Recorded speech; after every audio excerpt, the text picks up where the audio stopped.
are noticing that your product recommendations are not as effective as they were before, then this is for you because today I'm going to touch on the secret that your product recommendation may be missing so that you can add it and recommendation can be effective. So this is the Elite Experience podcast, the email edition. So every Thursday, every week, I share one way for you to elevate your email experience from transactional experience to from a transactional experience. So this is an experience whereby you are doing a lot of focus, you are only focused on the sales.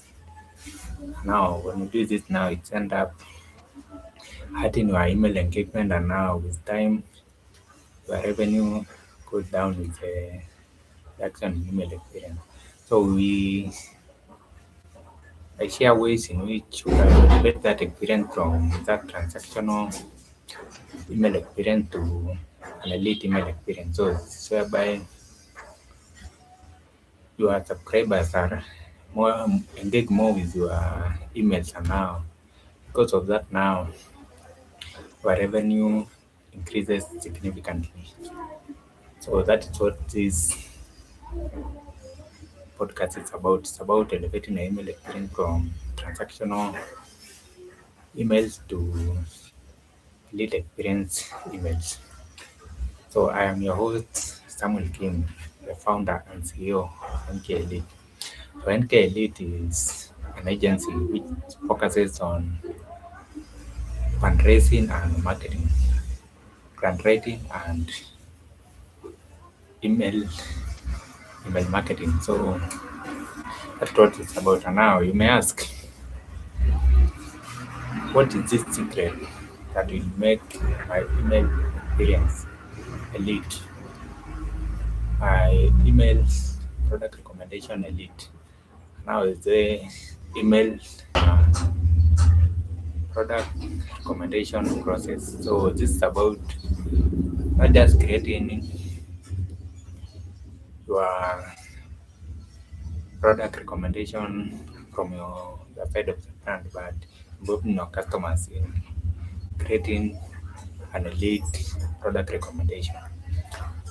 So there are three ways that you can involve your subscribers in your email recommendation process. Now these three ways are, the first one is based on your subscribers' needs, desires, and dreams. So this is now based on what the data that you have based on your specific customer now, based on what they like, what they don't like, and what their preferences are.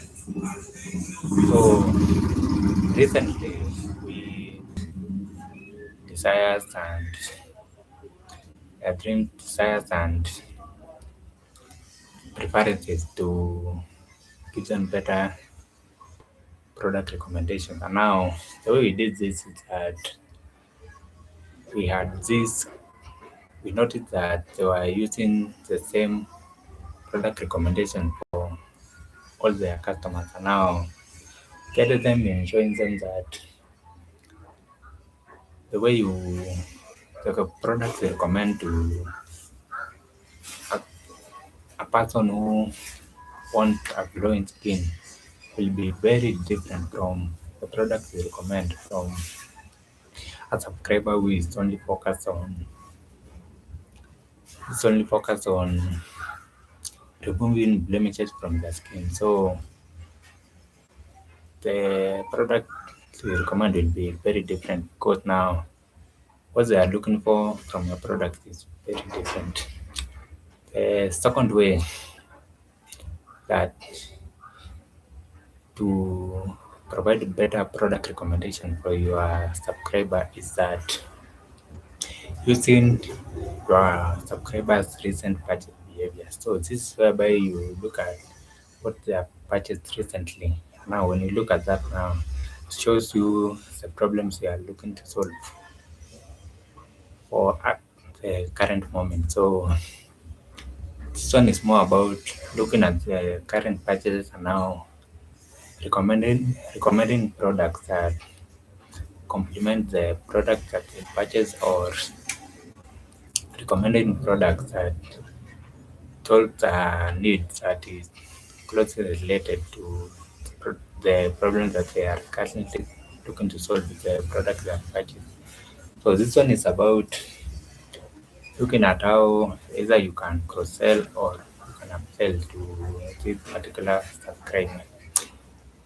So for example, if you are a fashion brand, now you notice that there's this male customer who has been buying only official trousers from your brand. So in this case, you will be recommending only products that will be recommending only shirts that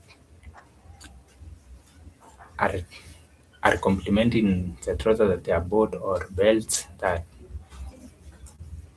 goes with the trousers that they are bought. So this is about looking at what the customers bought and then now recommending something that will add on to what that product they are bought is about. So that is the second way. So this the second way is about basing your product recommendations on the recent purchase behavior of that particular subscriber. The third and final way is